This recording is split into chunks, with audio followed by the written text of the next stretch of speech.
Suscríbete a nuestro canal cliqueando en el botón rojo y en la campanita de activar todas las notificaciones para no perderte ninguno de nuestros programas e investigaciones exclusivas. Bueno, buenos días, buenas tardes o buenas noches, dependiendo de dónde se encuentren. Hoy les traigo una entrevista muy interesante con alguien que seguramente ya conocen, un amigo de la casa, uno de los nuestros en estos tiempos de autoritarismo. Siempre es un placer conversar con otros guerreros de la causa de la libertad.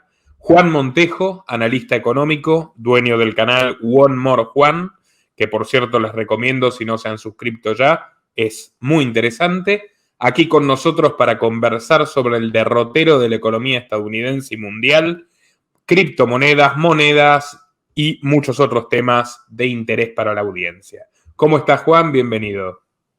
Muy bien, Nicolás. Muchísimas gracias por la invitación y saludos a todos tus seguidores. Recién conversábamos que estás en el centro rural de los Estados Unidos, en el corazón agrícola del país del norte. ¿Cómo se está viviendo la debacle económica? Debo preguntártelo así en esos términos directamente, que es lo que nos transmiten nuestros muchos oyentes de Norteamérica. Bueno, mira, te lo voy a contar desde el punto de vista de un yanqui. Yo estoy casado con una yanqui, mi esposa es de acá, nació acá toda su vida, y ella vivió la crisis del 2008 y vivió otros subes y bajas.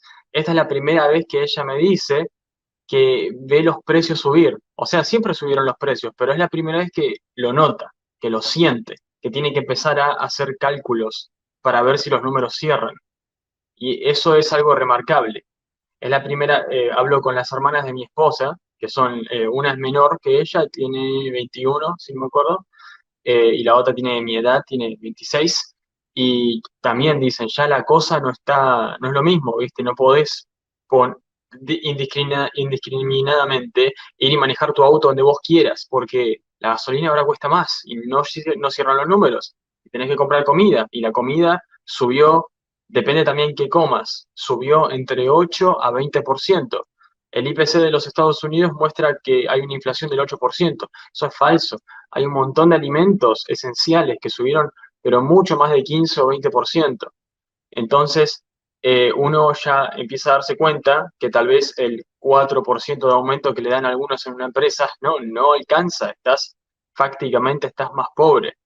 Y si tenés tus ahorros en dólares, que muchos acá lo tienen, lógicamente, porque no pensaban que nada de esto iba a pasar. Estados Unidos, el país más poderoso del mundo. Se supone que tiene que tener una buena moneda, ¿no? Están más pobres. Entonces, la gente definitivamente lo siente, la gente cada vez está mirando más los precios cuando van a hacer las compras. Se siente como Latinoamérica un poquito. No, todavía no estamos ahí, pero da miedo cómo se está acercando. Bueno, estás describiendo una situación económica más caliente que el verano que están padeciendo ahí en el hemisferio norte. Están ahí compitiendo. Escúchame, Juan, ¿cuál es tu perspectiva respecto al corto plazo, sabiendo la presión que existe sobre la industria alimentaria y agrícola a nivel mundial, con todas estas sanciones mercantilistas a Rusia, la invasión a Ucrania, y el horizonte energético que también se vincula directamente con el conflicto y también con las políticas intervencionistas, ecologistas que están emprendiendo todos los gobiernos de Occidente? Bueno, mi opinión cortoplacista es muy negativa. Largoplacista, yo soy muy optimista en el largo plazo, pero en el corto plazo la verdad la veo muy difícil. La base monetaria de los Estados Unidos se incrementó por trillones, o sea, no es una broma la cantidad de dinero que crearon, es una locura. Y la verdad, hay una crisis alimenticia acá que está creciendo, sobre todo en algunas secciones, en algunas regiones en concreto, como en California, se puede ver mucha presión a la hora de producir alimentos y que la gente los compre a un precio que sea razonable.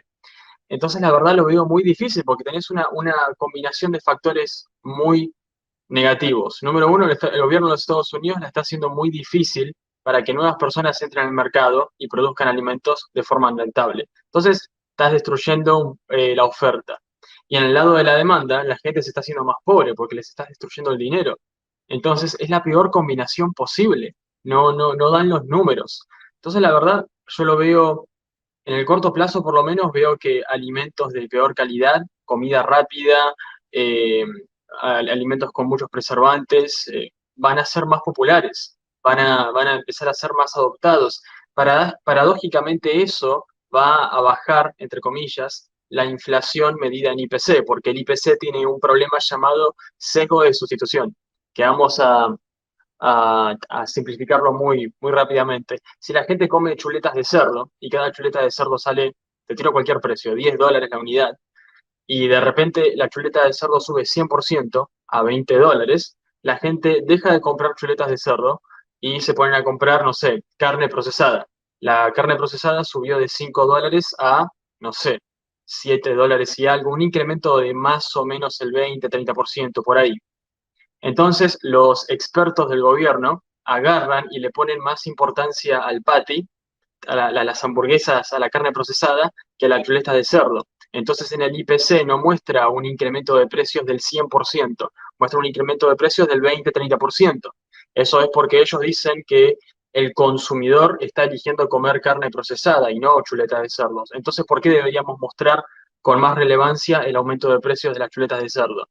Eso es una incongruencia. La gente está dejando de comprar chuletas de cerdo, no porque de la nada le dejó de gustar, sino es porque no las pueden pagar. Entonces, vamos a ver mucho más de eso en los próximos años, lamentablemente. ¿Vos te acordás, Juan, cuando en la Argentina, en los gobiernos de Cristina Fernández de Kirchner, teníamos a este exótico personaje, Guillermo Moreno, de secretario de Comercio? Era exactamente ese el método que utilizaba para manipular a la baja las cifras cada vez mayores de la inflación. En otras palabras, tal cual como se manejaba el populismo filochavista argentino, se está manejando hoy el IPC en los Estados Unidos. Tristemente, este sigue siendo el caso en la Argentina. De hecho, si hay televidentes argentinos ahora viendo, les lamento informarles que en Argentina el gobierno, a la hora de medir el IPC, el tabaco y el alcohol tienen una ponderación. Con ponderación me refiero a importancia, significa que su fluctuación en el precio tiene un efecto mucho mayor en el resultado final del IPC.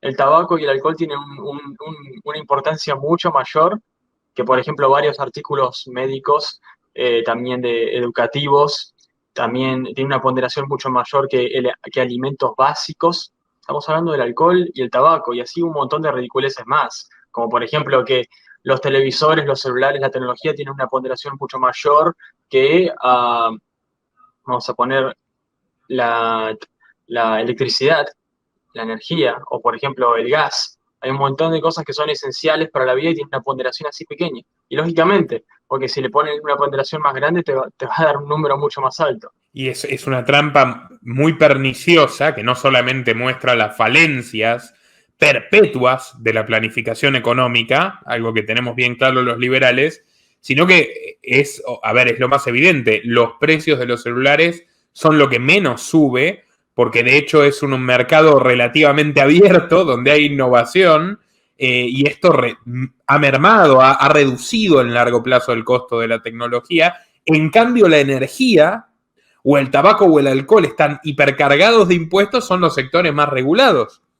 Y en el caso de energía es lo que más ha subido en este último tiempo. Uh-huh. Así que es una forma de manipulación muy, muy aceitada, aunque como vos bien decís, ya hasta los más comunes ciudadanos de los Estados Unidos están sintiendo en sus bolsillos este desastre. Juan, una pregunta.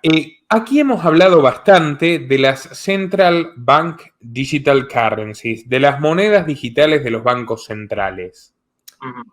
Es mi impresión, ya me corregirás vos que sos el experto, que gracias al surgimiento de las cripto, concretamente y primero de Bitcoin, se ha retrasado un poco el proyecto de erradicación del dinero en efectivo. Es decir, esta gran meta, esta gran ambición política de llevar todo el dinero a lo digital gubernamental, para poder controlar absolutamente todas tus transacciones, robarte hasta el último centavo que quieran robarte los políticos.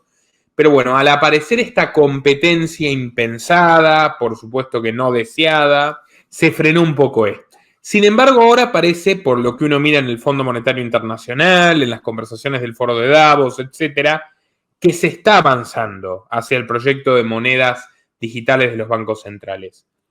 ¿Nos podrías contar un poco de qué tratan las monedas digitales de los bancos centrales? ¿Cuál es la diferencia con el dinero electrónico que ya existe? ¿Y qué facultades tendrían los gobiernos a partir de su implementación, si es que van a implementarlo pronto? Bueno, las CBD, ¿cómo se decía? CBDT, tienen el papel fundamental de eliminar funciones de los bancos privados. Las criptomonedas centralizadas del Estado, uno diría, bueno, ¿qué tiene de diferencia? Hoy en día el dinero ya es digital, como el 90% de toda la base monetaria en el mundo, al menos de los dólares, son digitales, no son físicos, ¿ok? Entonces, lo que traen de nuevo no es que sean digitales, o sea, serían 100% digitales, eso es verdad, eso es algo nuevo, entre comillas, pero no es lo más novedoso. Lo más novedoso es que el Banco Central ya no depende de terceros para incrementar la base monetaria y no depende de otros bancos para hacer depósitos directos. A ver, para esto primero hay que entender un poco cómo el gobierno crea dinero. La gente cree que el Banco Central está con, no sé, 1000 monos sentados imprimiendo dinero como loco y con un helicóptero los tira. No, no funciona así. A veces puede funcionar así, de hecho, pero generalmente no funciona así. Generalmente lo que hacen es que con las tasas de intereses suben y bajan tasas de intereses. Entonces vos tenés en el sector privado dos tipos de sectores bancarios. Tenés los bancos grandes como el Citibank, JP Morgan, estos son los bancos grandes y estos bancos tienen una licencia especial en donde pueden depositar dinero en la Reserva Federal y cobrar un interés sin riesgo, lógicamente, porque está respaldado por el gobierno de los Estados Unidos. No hay ningún riesgo, tienen todas las armas. ¿Qué riesgo va a haber? Entonces, el Banco Central les paga un interés, ¿ok? Ese interés, digamos que es de 1%. Si ese interés es de 1%, los bancos normales, los que podés tener en tu pueblo, cuando depositan dinero en los bancos grandes, como el Citibank, ya tenemos tres capas acá, el Banco Central, los bancos grandes y los bancos normales. Los bancos grandes depositan dinero en el Banco Central y los bancos pequeños depositan dinero en los bancos grandes. Lógicamente los bancos grandes le van a pagar por debajo de 1% de interés porque ellos están ganando 1% de interés acá arriba. ¿Entendés? Entonces, ¿qué significa esto? A mayor tasa de interés, más dinero se deposita, menos dinero circula, menos créditos se expanden. Por lo tanto, la base monetaria te cae. ¿Ok? Los bancos agarran y te bajan las tasas de intereses para que los bancos privados digan, uy, no me conviene depositar mi dinero y tenerlo ahí guardado juntando interés, tengo que prestarlo. Entonces lo prestan y cuando lo prestan a través del sistema de encaje fraccionario pueden crear dinero de la nada. La gente cree que cuando va al banco y pide un préstamo para comprar una casa, ese dinero viene de una caja fuerte y te agarran el dinero y te lo dan, ¿entendés? Y ese dinero es de otras personas. No, no, no es así. Ese dinero lo crean en la computadora de la nada. Así, con magia, lo crean.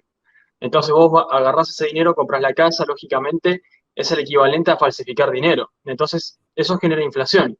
Cuando vos pagás la deuda de regreso, el banco se queda con un interés y el resto lo destruye. Entonces el sistema monetario fiat, el dinero como lo conocemos hoy en día, no es como que únicamente aumenta y se contrae, aumenta y se contrae, nada más que los mínimos son siempre más altos, o sea, sube y baja siempre a máximos históricos. Entonces en neto la base monetaria siempre sube. Entonces, ¿qué pasa? El Banco Central cada vez pierde más y más instrumentos para controlar la base monetaria, para controlar exactamente cuánta plata recibe la gente a través de cheques del Estado, cuánto dinero se va a inversiones, cuánto se va a créditos, porque ellos realmente no tienen el poder o no tienen las herramientas para poner dinero en tu cuenta bancaria, al menos en las cuentas bancarias de todos, de forma eficiente y directa. Siempre dependen de bancos tercerizados. Con las criptomonedas centralizadas del Banco Central, ellos pueden saltear todo este sistema. Agarran, crean $1.000.000 y lo pueden depositar en donde quieran, como una wallet, como si fuese Bitcoin. Pues el Bitcoin, vos no necesitas ningún organismo central, lo podés depositar directamente.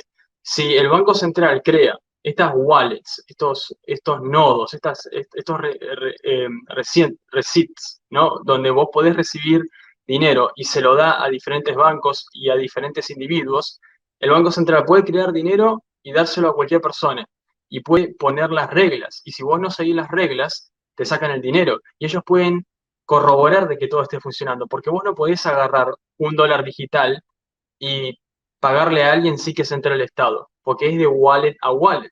¿Entendés? En cambio, un banco puede hacer transacciones entre ellos sin que eficientemente se entere el Estado, o puedes retirarlo en efectivo y el Estado no se entera, o puedes hacer una transacción internacional, el Estado tampoco se entera, tampoco el Estado controla a qué ratio creas crédito.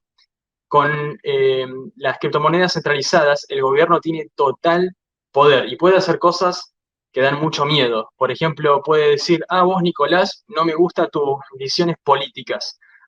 Tu wallet está congelada, no podés gastar más de X cantidad de dinero por mes. ¿Entendés? Ya tu wallet no puede interactuar con estos bancos. Tu wallet no puede interactuar con estas tarjetas de crédito. Tu wallet, nada.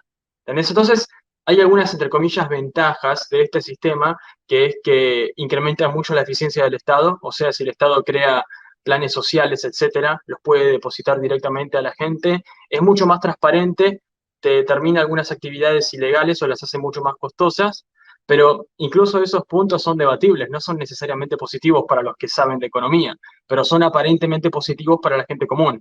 Ahora, si uno toma los puntos que son claro como el agua, son negativos, eh, da mucho miedo este tipo de implementaciones. O sea, es bastante 1984, si te pones a pensar. Por supuesto, tiene una perfecta sinergia con un sistema de crédito social. O sea, luciría como la herramienta monetaria perfecta para imponer un sistema totalitario tecnocrático de forma definitiva. Sí, da mucho miedo. Mucho miedo. La única cosa positiva que les veo a este tipo de criptomonedas, que bueno, criptomonedas, no, porque no son realmente cripto, por así decirlo, monedas digitales, centralizadas.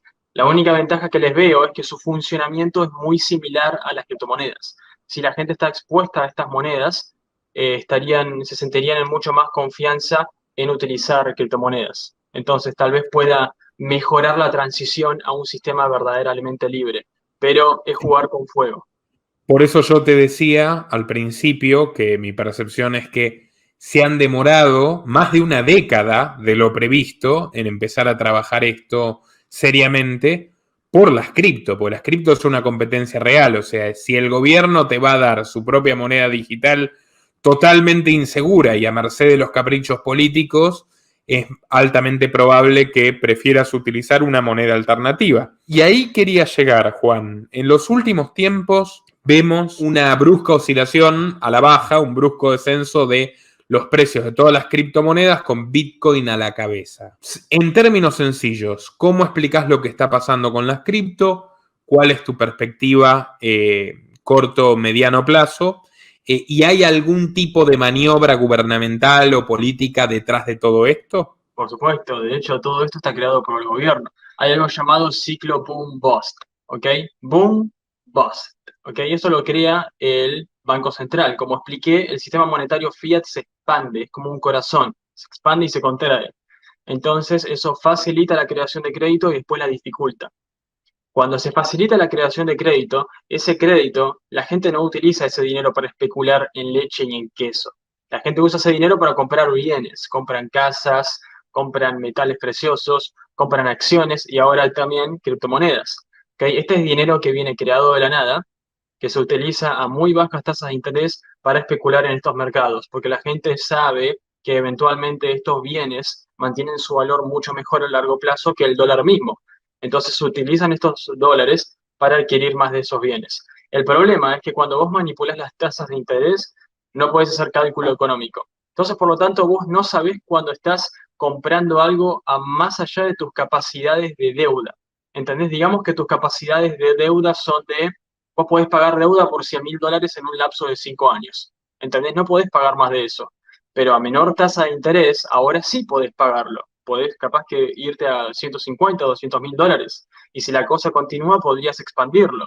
Bueno, cuando el Banco Central baja las tasas de interés, eso influye a todas las tasas de interés de la economía y genera algo que Hayek llama mal investment, malas inversiones, porque la gente cree que cosas que son redituables ya no lo son. O sea, imagínate que querés construir una torre, un edificio, y vos calculás los materiales que tenés, el acero, los trabajadores, los cables, todo, y vos estimás que se puede.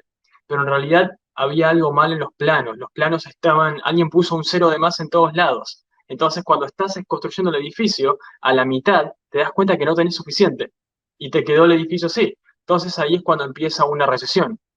La gente, cuando empieza a aumentar su deuda y adquiere más bienes, los que están pasados de rosca, apenas el Banco Central aumenta un poco las tasas de interés, aunque esto pasa incluso sin necesidad de que aumente las tasas de interés, aumentar las tasas de interés simplemente lo acelera. La gente tiene que pagar esas deudas y se dan cuenta que no pueden pagarlos, entonces quedan liquidados, que cuando quedan liquidados significa que lo que tenían en deuda, a ver, lo voy a hacer en palabras muy simples. Vos emitiste deuda, tenés deuda que usaste para comprar un bien, no la podés pagar, perdés el bien, o al menos perdés un gran porcentaje de ese bien, queda liquidado. Entonces, un montón de bienes que la gente compró en la parte boom son forzados a vender. O sea, gente que compró Bitcoin sin intención de venderlo, simplemente con intención de acumular y acumular más, si esa gente compró ese Bitcoin con deuda, se vio forzada a vender ese Bitcoin a precio, a pérdida, porque tiene que pagar la deuda, si no quedan liquidados. Entonces esto genera una cascada en la cual el precio sigue bajando y cuando el precio baja, más deudas tienen que ser liquidadas, lo cual genera que el precio caiga más, lo cual genera que más deudas tengan que ser liquidadas y genera toda una cascada y ahí es como se genera el bust.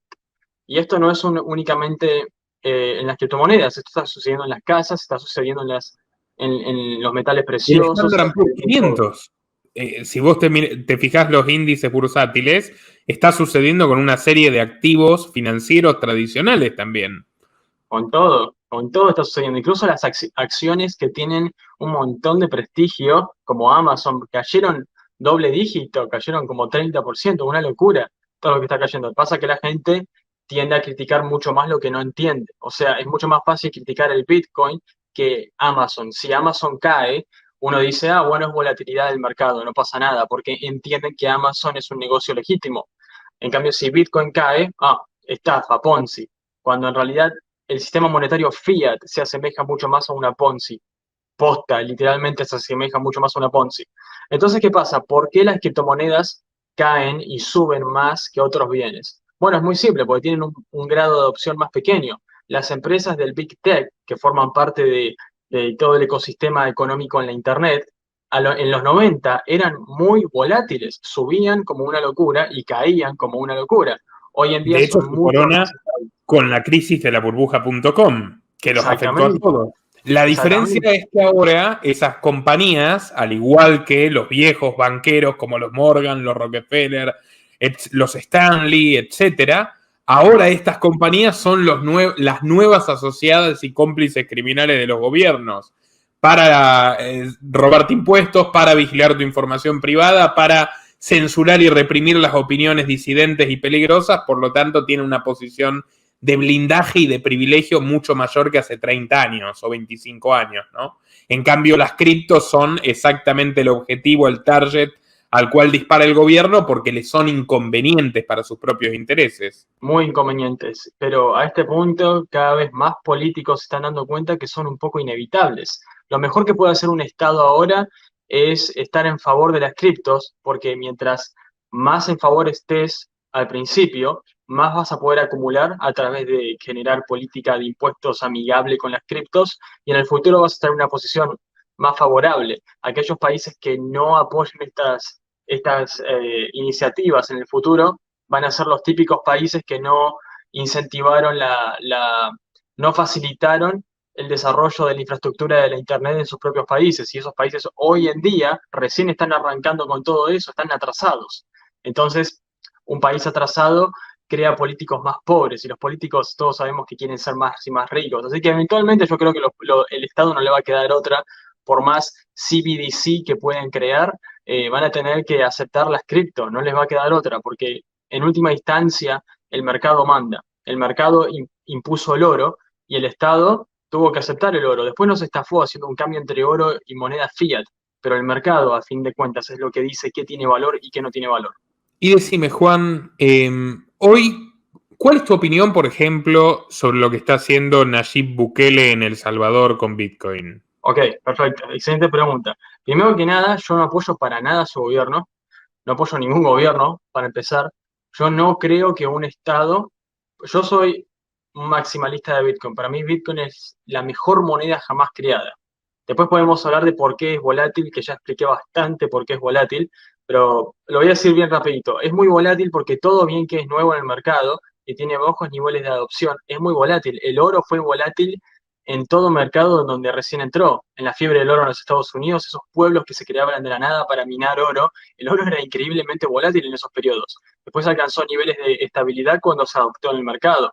Lo mismo con las acciones de empresas de Internet, como recién hablamos en la burbuja del .com, y hoy son mucho más estables. Por lo tanto, uno no puede pretender que algo creado hace una década sea estable, tipo 1 a 1 con el dólar. De hecho, si fuese 1 a 1 con el dólar, 1 a 1 con el dólar sería una porquería, porque perdería valor nada más. Entonces, yo prefiero volatilidad al corto plazo, pero no empobrecerme al largo plazo.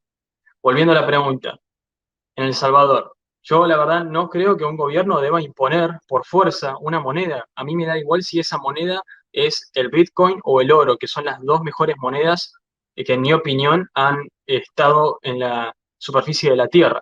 Entonces, sí, es una buena decisión en términos de eficiencia, en términos económicos, en términos largoplacistas, pero en mi opinión personalmente no lo veo moral. Yo no creo que el Estado esté en posición de imponer nada, aunque para ser justos no lo están imponiendo. O sea, si vos tenés un negocio y no quieres aceptar Bitcoin, no te vas a meter en problemas, pero el hecho de que en teoría te puedas meter en problemas ya es suficiente para mí. Tampoco apoyo que el gobierno de El Salvador con fondos públicos compre Bitcoin. Para mí no, yo no apoyo para nada eso. Pero bueno, viendo el lado positivo, está bueno ver cómo una sociedad que utiliza Bitcoin como moneda se pueda ver. Entonces, desde ese sentido, me genera curiosidad y me genera un poco de emoción ver cómo va, pero en el fondo no apoyo para nada la medida. Para mí deberían declarar libre competencia de monedas y si querés usar caracoles como moneda, usalo. Nadie te tiene que imponer ninguna moneda, por más buena que sea. No, y además el problema es que ahora queda empañado para el neófito, para el que no esté interiorizado sobre este tema, queda un poco empañado el Bitcoin en relación a la gestión de un gobierno autoritario como el de Bukele. Pero bueno, en fin, se entiende bastante lo que decís. Y hoy por hoy, ¿cuáles son los países que más violentamente han arremetido o intentan arremeter en términos regulatorios contra las cripto? Bueno, definitivamente China prohibió completamente Bitcoin. De hecho, fue algo muy bueno, de hecho, porque todo el mundo decía, China, sí, la mayor cantidad de mineros estaba en China. Un gran pedazo del mercado estaba en China. Decían, si el gobierno de China hace A, listo, se mueren las criptomonedas. O sea, todo el mundo literalmente creía que las criptomonedas pendían del hilo de China, que todo dependía del gobierno del Partido Comunista China y ellos decidían qué hacer con las cripto. De hecho, algunos creían que el Bitcoin estaba secretamente controlado por el gobierno de China. Entonces, ver cómo el gobierno de China las prohibió completamente y prohibió el minado completamente, y aún así, después de eso, hubo mucha volatilidad, por supuesto, el precio cayó, la cantidad de mineros se desplomó, todo, pero después se recuperó. Cómo de dinámico y flexible es el mercado, es lo mejor que pudo haber pasado en el mercado. Sí que me siento mal por los chinos, porque hay mucha gente en China que de verdad estaba adquiriendo esto para incrementar sus grados de libertad en ese país tan totalitario. Y bueno, ese es el lado negativo, pero a largo plazo creo que incluso ellos mismos se beneficiaron, porque el hecho, el hecho de que el mercado haya demostrado que ni siquiera el gobierno más autoritario y tecnócrata del mundo pudo eficientemente censurar esta tecnología, yo creo que es un excelente precedente. Fue un gran test de resiliencia. Y ahora permitime cambiarte un poco el panorama. Ha quedado claro que no estamos a las puertas del fin del Bitcoin para los ansiosos, ni mucho menos. Pero, ¿qué opinás de la adopción tan rápida del asistencialismo, de la cultura de la dádiva, de la dependencia de los subsidios del gobierno por parte de los ciudadanos estadounidenses? Y este fenómeno que hoy se llama la gran renuncia, es decir, que a partir de que Trump, y luego Biden lo perpetuó, comienza a sistematizar cheques de ayuda social, lo cual siempre hubo en Estados Unidos, ¿no? Pero en gran escala, lo que ha generado es que haya mucha gente que está dispuesta a ganar la mitad regalado que a trabajar. Es un tiro al pecho del supuesto sueño americano, ¿no? Oh, el sueño americano ya es irreconocible. De hecho, si van a mi canal de YouTube, con permiso me autopublicito. ah, en mi último video, que se llama No quieren que lo logres, muestro cómo desde que salimos del patrón oro en 1971, la, la riqueza de los Estados Unidos, o sea, el poder de compra de un norteamericano promedio se estuvo colapsando en muchas métricas, cada vez a pasos más acelerados. El tema es que hoy en día un latinoamericano ve a un yanqui y lo ve tan rico que cree que es rico por el gobierno. No, no, no. Es rico a pesar del gobierno. Lo que pasa es que era tan rico en el pasado que esa riqueza, es difícil destruir riqueza, porque la riqueza es dinámica, se autorregenera, crea nuevas riquezas, se crean. Entonces es muy difícil agarrar un pote de riqueza y destruirlo, porque la riqueza no es una torta que existe y la podemos dividir, es algo dinámico que se crea. Pero en términos cuantitativos, por ponerlo de una forma, el norteamericano promedio está cada vez más pobre, cada vez más y más pobre. Entonces, la verdad, ver que cada vez hay, o sea, vos ves algunos gráficos que te parten el corazón, ves que en el pasado le preguntaban a estudiantes de universidades, ¿qué querés ser? Emprendedor, te decían, como la mitad te decían, quiero ser emprendedor o algo así. Hoy en día esos números están colapsando, quieren conseguir trabajo, ¿entendés? Eso quieren ser empleados. Y si vos querés tener muchos empleados, pero tenés poca gente queriendo ser el empleador, ¿entendés qué pasa? Tenés problemas culturales. Antes era algo, ser emprendedor era algo cultural, era algo como me voy a conseguir el trabajito de verano, voy a ahorrar con mis amigos, acá en el garage de la casa de mis viejos, voy a armar mi empresa. Hoy en día ser emprendedor es algo que hasta está mal visto acá, poco a poco. ¿Entendés? Tus padres te dicen, no, no, no, anda a la universidad, metete $150.000 en deuda y anda a la universidad, ¿entendés?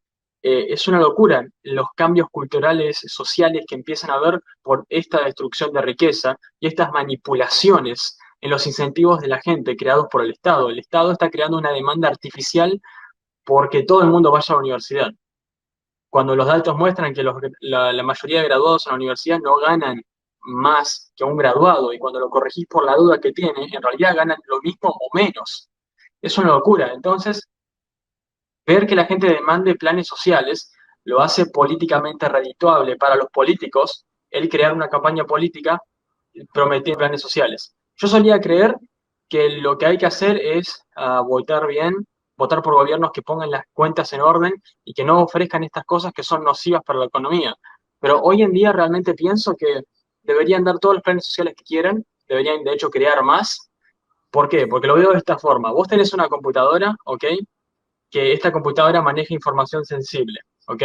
¿Cuál es el trabajo de un hacker? Un hacker es una persona muy importante, es la que descubre debilidades en el sistema.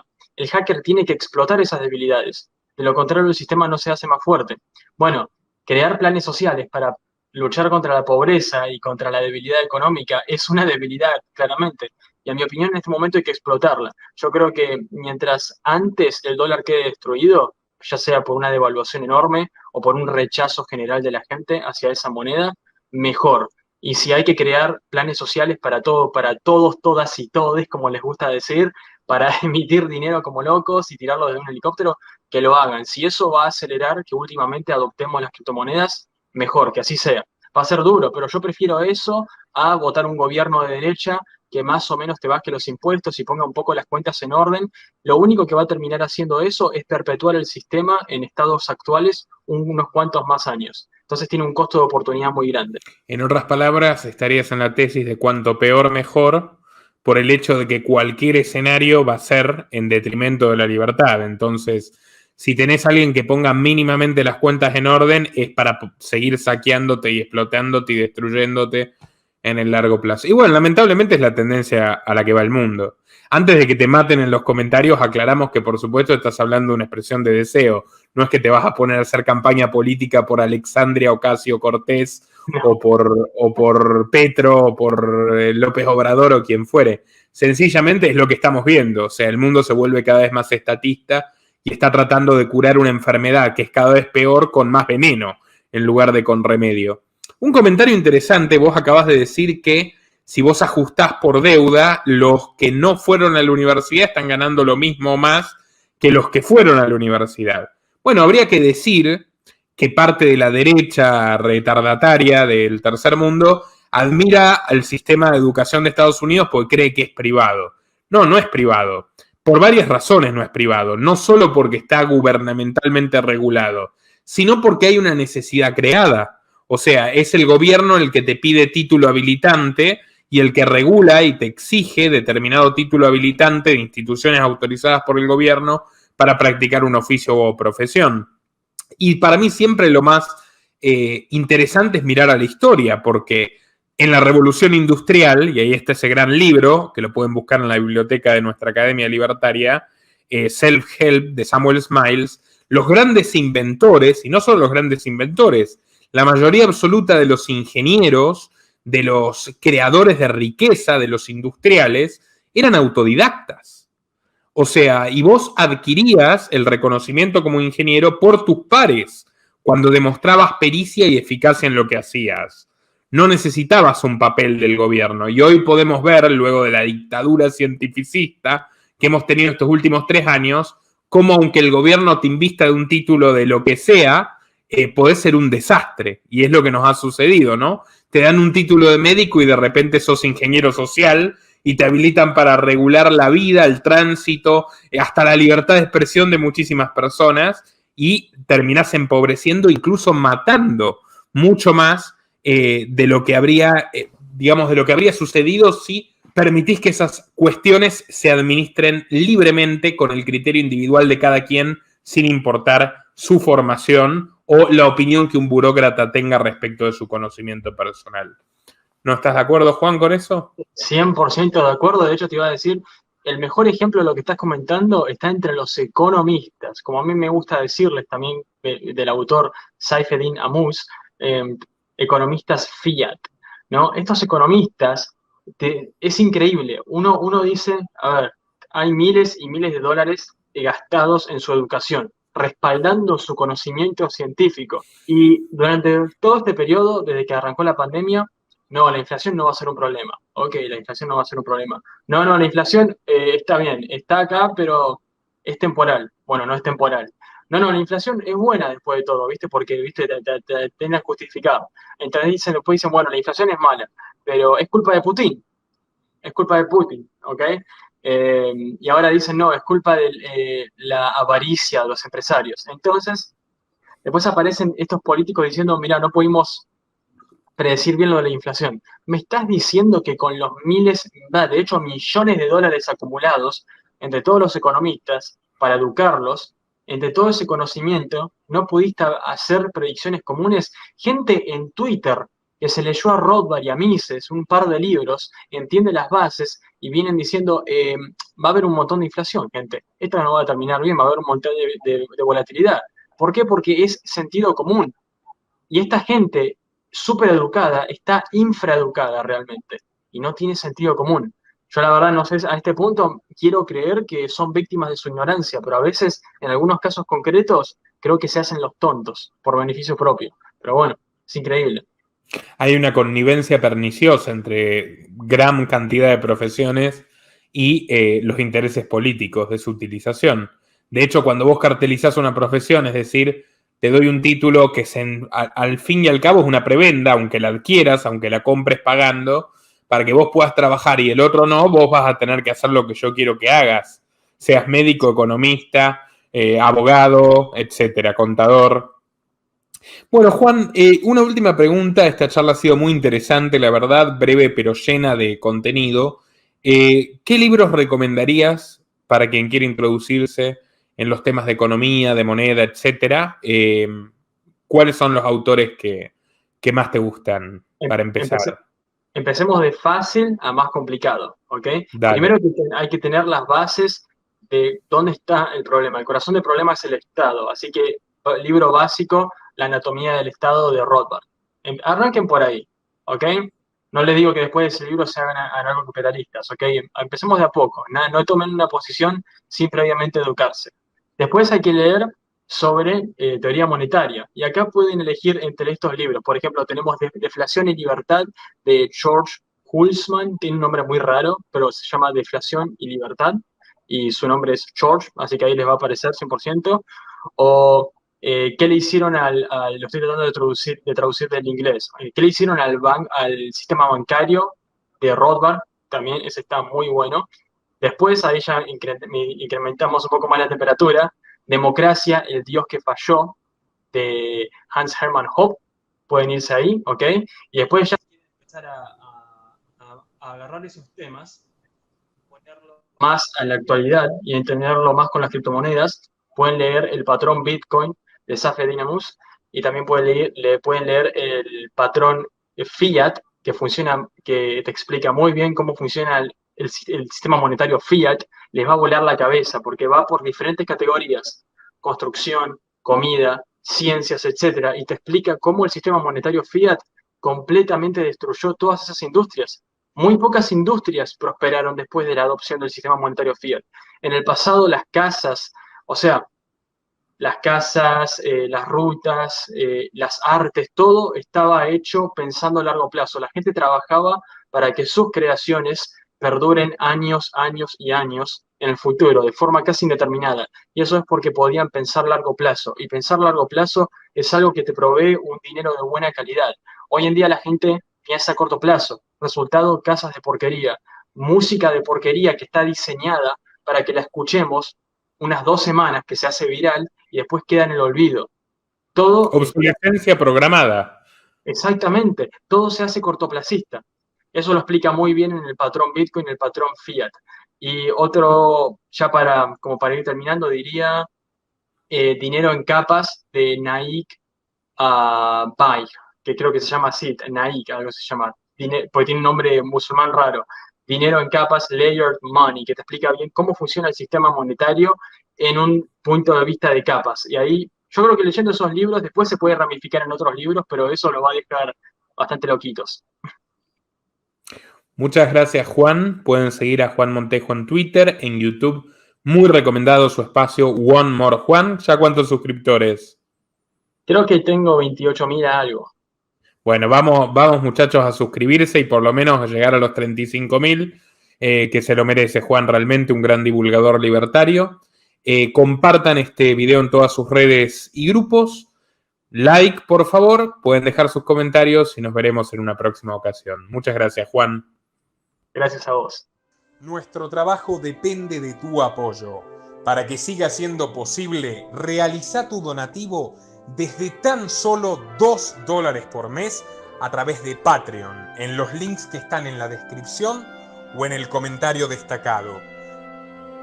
También podés hacerlo a través de la opción Unirte de YouTube, y si estás en Argentina, con el medio de tu preferencia a través de Mercado Pago.